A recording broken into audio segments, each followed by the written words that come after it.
হ্যাঁ, তো আজকে আমি যে রান্নাটা করতে চলেছি সেটা আজকে হচ্ছে একটা মিষ্টির আইটেম আমি করব, যেটা মুগ ডাল সেদ্ধ করা আধ বাটা করে রাখা রয়েছে। এখানে রয়েছে চিনি, এক বাটি ফোটানো ঘন দুধ, এখানে চিনেবাদাম ভিজিয়ে কুচি করে রাখা, কিশমিশ কুচি করে রাখা, নারকেল কুড়ো আর ঘি, ব্যাস আর কিছুই লাগবে না। এবার কড়াই গরম করতে দিয়ে আমি ওতে একটু ঘি দিয়ে দেবো।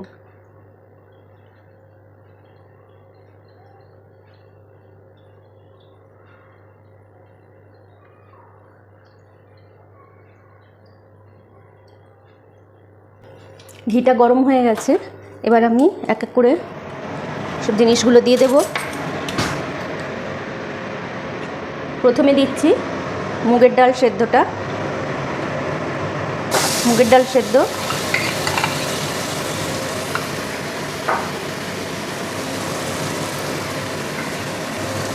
একটু নেড়ে নেব ঘিয়ের মধ্যে।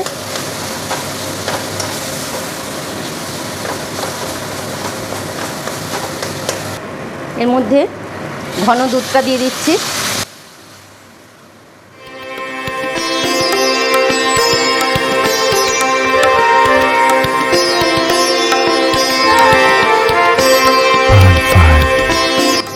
নারকেল কুড়ো,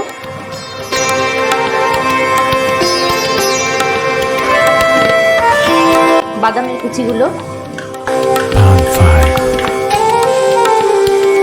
কিশমিশ কুচি, এবার পরিমাণ করে চিনি, একটু মিষ্টি মিষ্টি হবে।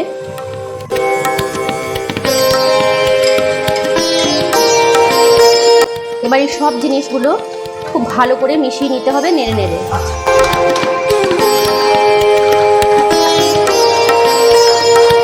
ভালো করে এভাবে ঘেটে নাড়তে হবে খুন্তি দিয়ে, অনবরত নেড়ে নেড়ে এটাকে সুন্দর করে মিশিয়ে নিতে হবে, সব জিনিসগুলো যাতে মিশে যায়।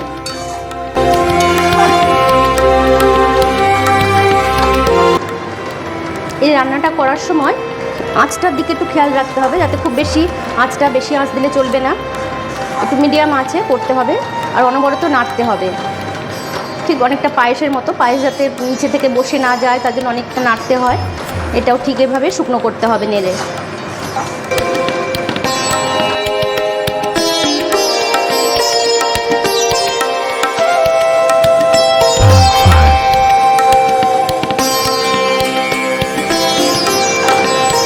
এটা এবার ভালোই শুকনো শুকনো হয়ে এসছে, আর একটু আঠা আঠা হলে নামাবো।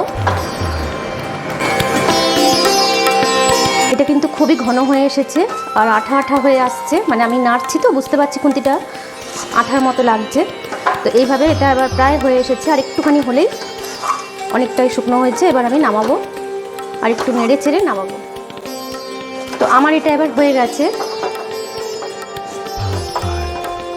হ্যাঁ, পুরটা একদম তৈরি। এবার আমি এটা নামিয়ে ফেলবো।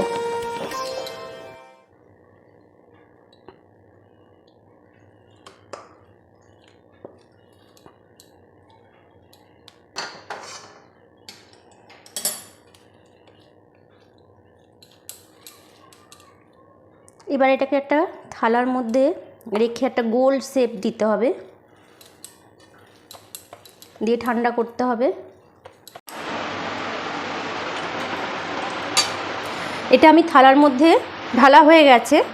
এবার আমি একটা বাটিতে জল নিয়েছি, ওতে করে একটা চামচটা জলে একটু ডুবিয়ে এই চামচের পেছন দিয়ে এটাকে প্লেন করার জন্য সুন্দর করে একটু করে জলে ডোবাতে হবে, আর এর মধ্যে চামচটা দিয়ে দিয়ে প্লেন করতে হবে, তাতে কি জিনিসটা সুন্দর করে প্লেন হবে আর একটা ভালো শেপ আসবে। এবার এটা তো হয়ে গেছে, এবার এটাকে আমাকে ফ্রিজে ঢুকাতে হবে কিছুক্ষণ, মানে 15 থেকে 20 মিনিট একটু ফ্রিজে জমতে দিতে হবে।